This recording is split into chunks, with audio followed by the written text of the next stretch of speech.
2.40, we are given a particle in the harmonic oscillator potential at some initial wave function psi x comma 0 defined here for some constant a, and in part 1 we are asked to determine a and also the coefficient c sub n in the expansion for the state in terms of stationary states of the harmonic oscillator.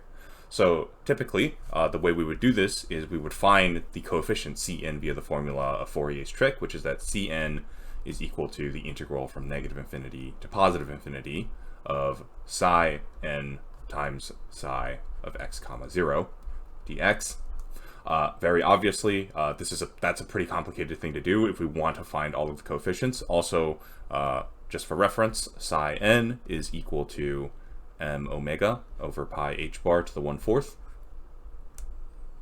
times 1 over square root of 2 to the power of n times n factorial multiplied by the Hermite polynomial hn of, I forgot what this variable is called, times e to that same variable squared, or the negative of that variable squared over 2. And we define this to be equal to x times the square root of m omega over h bar.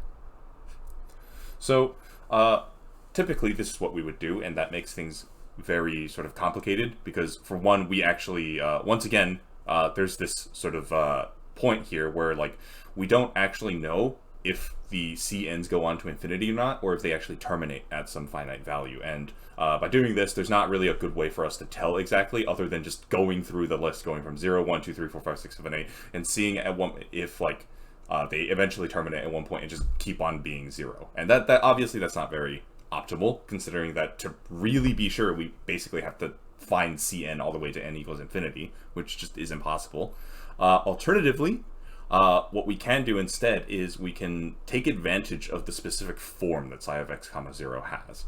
And to sort of make it clear what exactly I mean by this, I'm going to start by expanding this out. So psi of x comma 0 can be rewritten if we expand out the binomial here to a times the interior becomes 1, let's see, minus 2 square root of m omega over h bar x minus 2. So this is going to be minus 4 times square root m omega over h bar times x, and then plus 2m omega over h bar times x squared multiplied by e to the negative m omega over 2h bar x squared.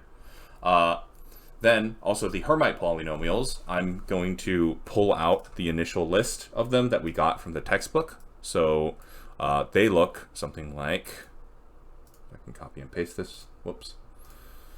The Hermite polynomials look something like this. So hopefully you see the similarities here, because e to the negative of this variable squared over 2, that's just going to be e to the x squared m omega over 2h bar, and that's exactly what this term is right here.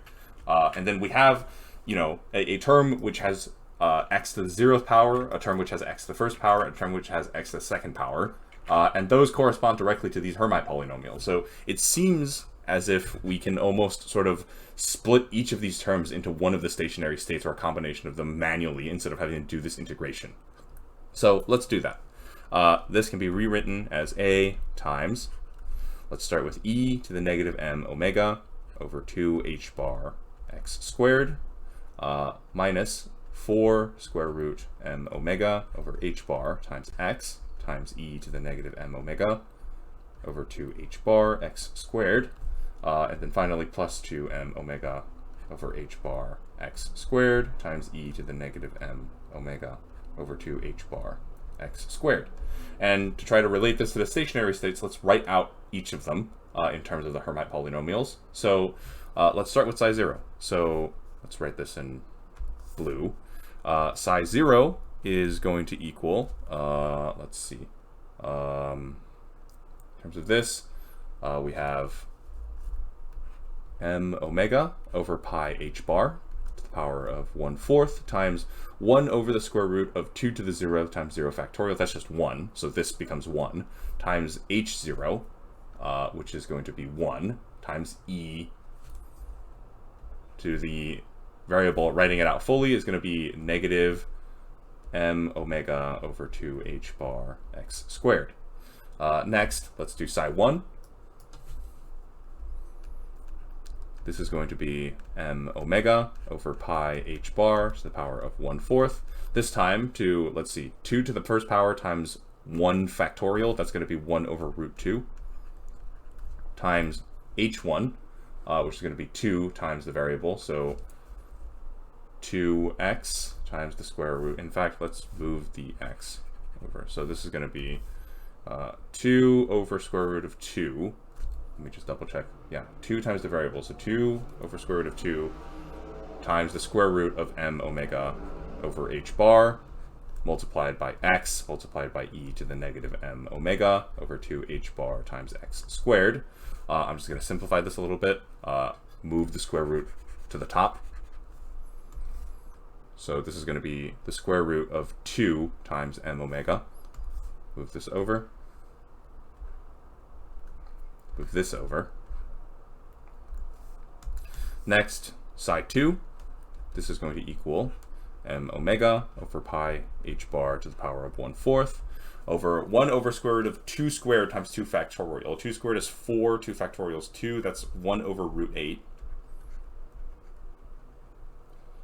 And then multiplied by h2, which is going to be, let's see, 4 times the variable squared minus 2. So, let's see, 4 m omega over h bar x squared. Yeah, and then subtracted by 2. And we're closing this middle portion off. And then finally, we're multiplying by e, the negative m omega over 2 h bar x squared. If we want to move this out fully, then what we're going to get is, let's see, m omega pi h bar to the power of 1/4 times 4 over root 8. That's going to be, let's see, this is 4 times 2, so 2 over root 2, which is going to be just root 2 again. And then m omega over h bar x squared times e to the negative m omega over 2 h bar x squared. And then subtracted by m omega over pi h bar to the power of 1/4. This time 2 over root 8, that's going to be 1 over 4 times 2, so that's 1 over root 2. This time just multiply by e to the negative m omega over 2 h bar x squared. And at this point, you should see that it is relatively easy to transition our psi of x of 0, or in terms of these three terms. So let's try to do that. First off, this first term right here, e to the negative m omega over 2 h bar x squared, that is very obviously just side 0 multiplied by the reciprocal of this. So let's do that first. So in that case, e to the negative m omega over 2 h bar x squared is going to equal psi 0 times pi h bar over m omega to the power of 1/4. Next, we have we have this middle term, which is going to be, let's move this down, 4 square root m omega over h bar times x times e to the negative m omega over 2 h bar x squared. Because the first power in x, this is very obviously going to be equal to psi 1, or proportional to psi 1. So let's see, we have the x, we have the e to the negative m omega 2 h bar x squared, we have the square root m omega over h bar, we don't have a square root of 2. So let's do that first. So this is equal to psi 1. First off, we need to get rid of the m omega pi h bar to the 1/4. So we're going to multiply by pi h bar m omega to the 1/4. That gets rid of that. Next, we need to multiply by the reciprocal of this to get rid of this. So times the square root of h bar over 2m omega. And then we need to multiply by 4 to get the 4 up at the front here. So in fact, yeah, so actually, that's not quite right. Apologies.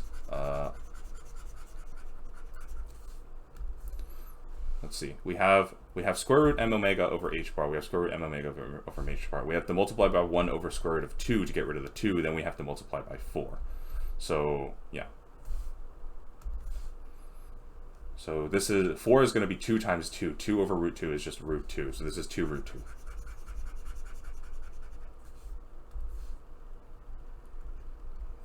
And I believe that should be it for this. Yes. Okay. Finally, this final term. Let's rewrite this.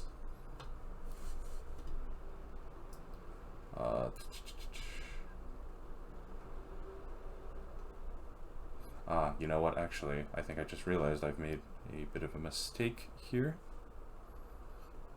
This term.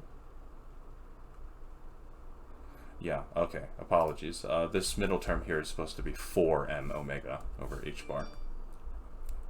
So let's just fix that real quick.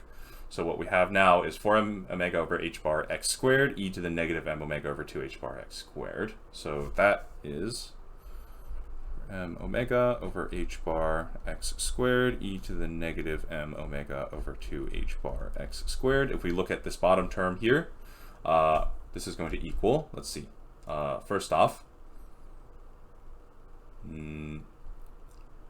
immediately we have psi 2 multiplied by pi h bar over m omega to the power of 1/4 in order to get rid of that front term. And then, so at this point,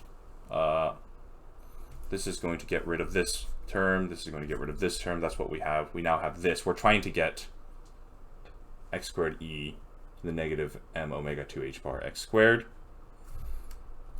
So in fact, let's get rid of the psi 2 first and just move this factor at the front. Because what it looks like is we're going to have to make this a combination of psi 2 and sort of psi 0 in order to get rid of the psi 0 term. So let's see.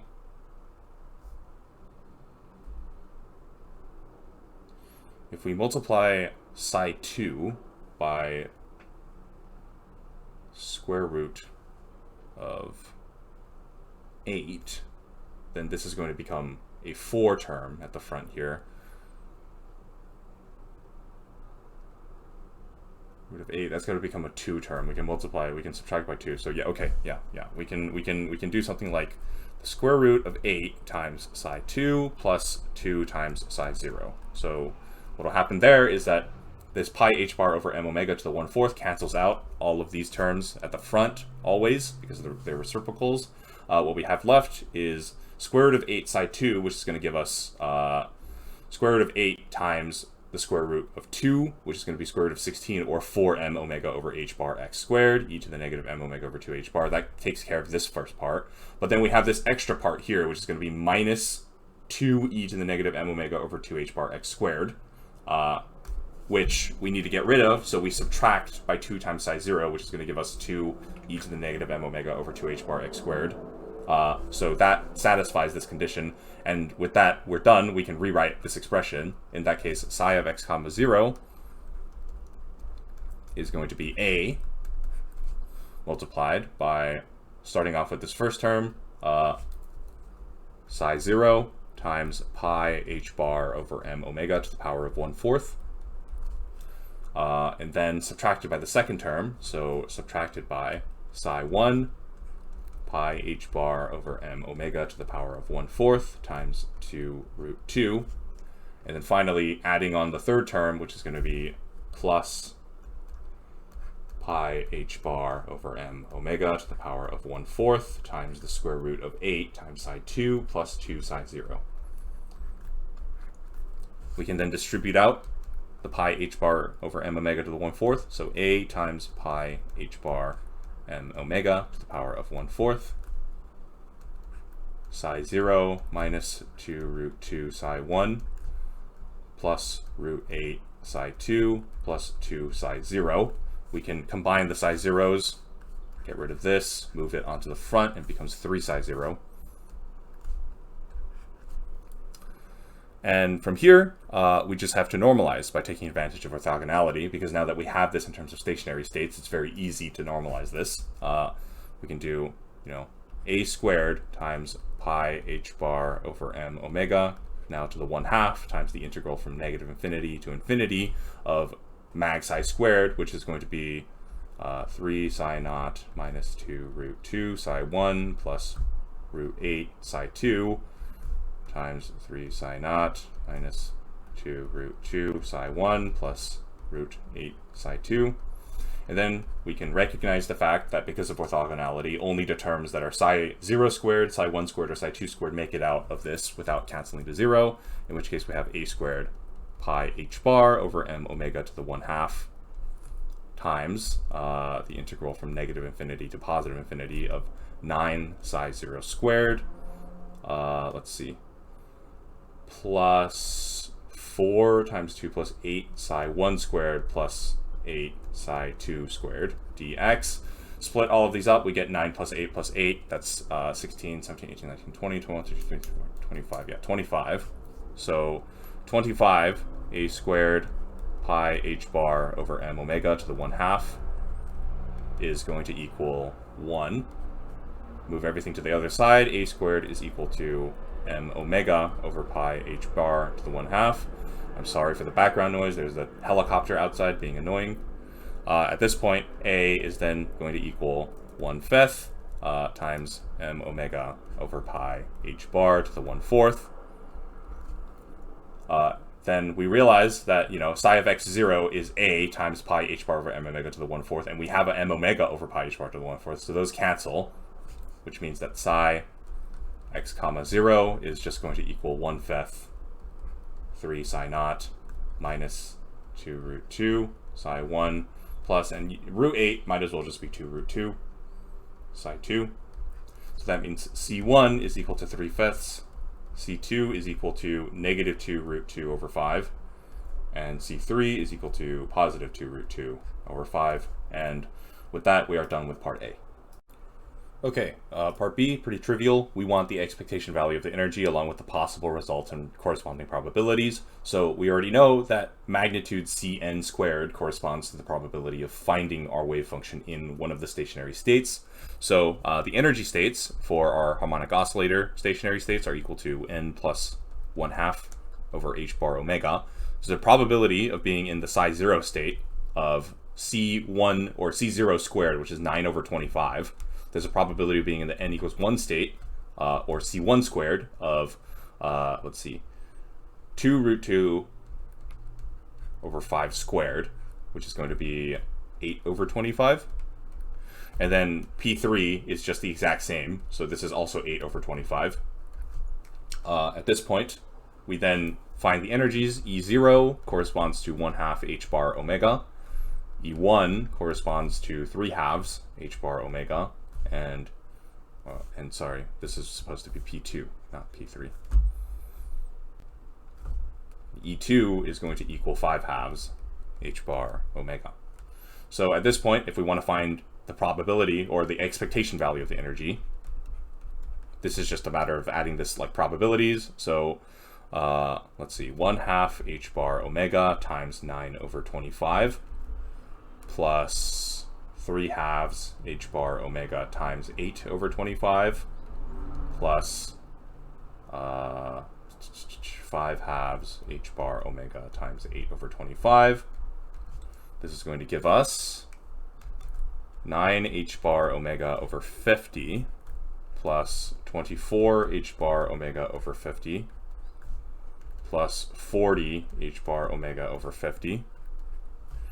This is going to give us, let's see, 4, 5, 6 from 40 plus 24, and then plus another 9. That's going to be 73. So 73 h bar omega over 50, and that is part B. Okay, now we do part C, which is probably the most complicated part of this problem. So we're told that at some later time t, the wave function becomes b, some new constant b, and then 1 plus 2 square root m omega over h bar x squared instead of 1 minus, and everything else is the same.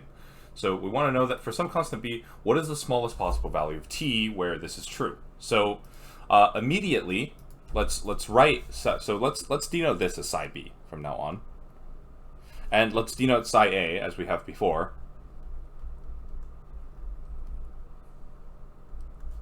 And if we add time dependence to our wave function, really the only thing that changes is we're adding, the exponential. So if we have a, if this is equal to a 1 minus 2 square root m omega over h bar times x squared e to the negative m omega over 2h bar x squared multiplied by whatever the t component of this actually is. What we're going to see is that basically there's identicality here. So if we can do the same thing as we did earlier, we can expand both of these expressions. This can also be expressed in terms of stationary states, and what we're going to get is that psi a of x comma t is going to equal something like 3/5 psi 0 e to the negative I omega t over 2, where we're using the standard definition for the time-dependent wave function, or the time-dependent solution for the separable states, subtracted by 2 root 2 over 5 times psi 1 e to the negative I, or negative 3I omega t, because remember, phi is equal to negative I e n t divided by h bar. So we're effectively plugging in each of the valid values of en for each of these individual stationary states, and then added with 2 square root of 2 over 5 psi 2 e to the negative 5 I omega t over 2. So this is psi a. If we did the same thing with psi b, we can expand it out fully. We would get the same result. The only difference is that there's a plus in the middle instead. So psi b, since it's effectively the same thing, if you expand this out fully, the only difference is that the middle term becomes a positive. The middle term here is going to become a positive for psi b. Then the only difference here is that we have a plus in the middle. So psi 0 e to the negative I omega t over 2, same as always. We change this middle term to a plus, 2 square root of 2 over 5, psi 1 e to the negative 3 I omega t over 2, and then plus 2 root 2 over 5, psi 2 e to the negative 5 I omega t over 2. So that's the only difference. What we're trying to show is that we want these two to effectively equal, because what we're saying is that some later time t, psi b is a valid solution. So what we're trying to show is that these two equations equal each other. And then once that is true, we want to find the smallest value of t for which this is in fact true. So if we look at this, really the only way for this to be true is that the complex exponentials pretty much has to cancel out either to positive 1 or negative 1. And in fact, this gives us 3 separate conditions. So we have condition 1, which is that e to the negative I omega t over 2 has to equal just positive 1. Our second condition, in order for psi a to equal psi b, is that we need e to the negative 3 I omega t over 2 to equal negative 1. And then our condition 3 is that e to the negative 5 I omega t over 2 has to equal positive 1 again. Because remember, what's going to happen here is that we have this condition up here, which is that psi of b at x comma t apparently does not have time dependency. So these terms go away. So in order for these terms to go away, what needs to happen is that we take the more general form for psi a, and we have to have these complex exponentials cancel out to positive 1, to negative 1, to positive 1, pretty much. So we have 3 conditions. The problem now is that this is a little bit, these are too strict. These resulting 3 conditions actually has no solution. Because if we look, condition 1 sort of requires that if we use Euler's formula, then we have cosine of, let's see, this is omega t over 2 minus I sine omega t over 2 to equal 1, which means that omega t over 2 has to equal n pi, where n is equal to 0, 2, 4, 6, etc., etc. So in order for this to be true, so if this is the case, what's going to happen is that if we try to plug this into condition 2 or condition 3, for example, it's actually just not going to be possible to have this be true when n is an even index. So because of that, this is basically, you can try to solve these 3 conditions for yourself if you want, but pretty much it's over. There's too many conditions. It isn't solvable. So as a result of that, this isn't actually possible to solve. The resulting 3 conditions don't have a valid solution. So instead, we can sort of be a little, we can play around with the numbers a little bit, and in some ways almost sort of like this almost feels like we're going to be cheating a little bit, but it is a valid way to manipulate the numbers to make things work in our favor. What we can do is we can rewrite psi of a via distribution, and we can rewrite it as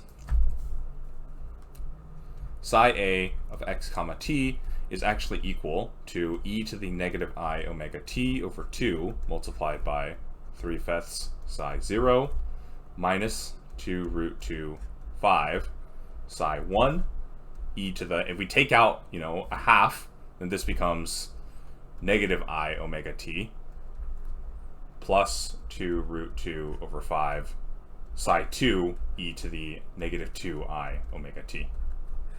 And the reason why we do this is because on a fundamental level, the wave function is not the thing that physically matters. Remember, the wave function corresponds to a probability density. So what actually physically matters is not psi a, but magnitude psi a squared. So what we really need isn't for psi a and psi b to equal. What we really need is for the magnitude of psi a squared to equal the magnitude of psi b squared.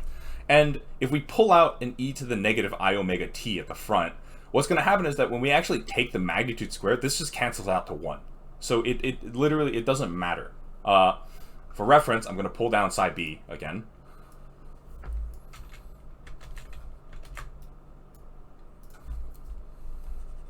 And let's just clean this up a little bit. Move everything together.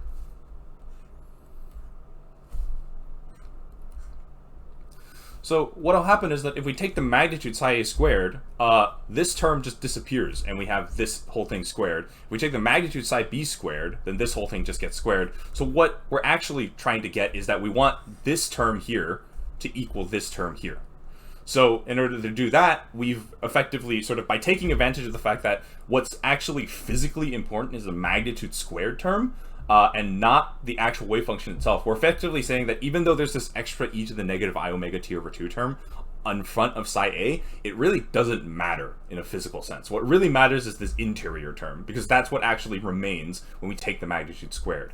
So in order for these two to equal, we've reduced our system of 3 conditions into a system of 2 equations. What we have now is that e to the negative I omega t has to equal negative 1, and e to the negative 2 I omega t has to equal positive 1. And, these two statements just literally straight up imply each other through trig identities, so it's actually just a single statement compared to the 3 we had from before.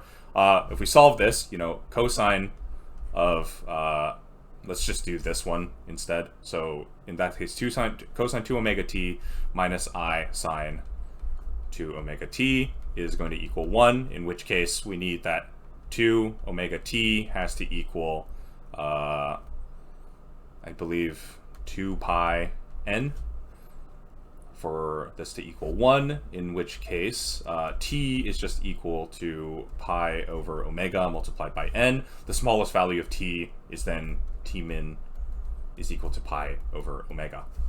And that is the correct answer.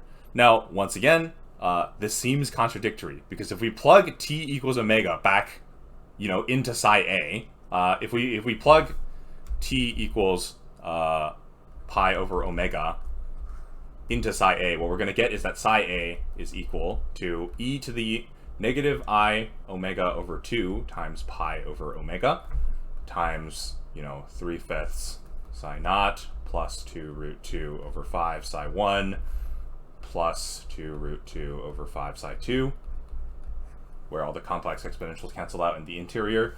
This is going to give us e to the, let's see, omegas cancel out, negative I pi half times all of this stuff inside. This is going to be cosine pi half minus I sine pi half. which is just gonna equal, you know, negative I 3/5 psi naught plus 2 root 2 over 5 psi 1 plus 2 root 2 over 5 psi 2. So this is psi A if we plug in our solution for t. In contrast, psi B, if we plug in our solution for t, remember, psi B has no t dependence at all at some time t, so this is still just equal to 3/5 psi naught plus 2 root 2 over 5 plus 2 root 2 over 5, psi 1, psi 2. So evidently, obviously these aren't the same. However, once again, we have to take advantage of the fact that the physical thing that actually matters is not the wave function itself, but rather the magnitude squared. So if we take the magnitude squared of these two expressions, we're going to find that the imaginary cancels itself out. Because if you take psi and multiply it by its complex conjugate, then negative I times positive I, that just makes positive 1.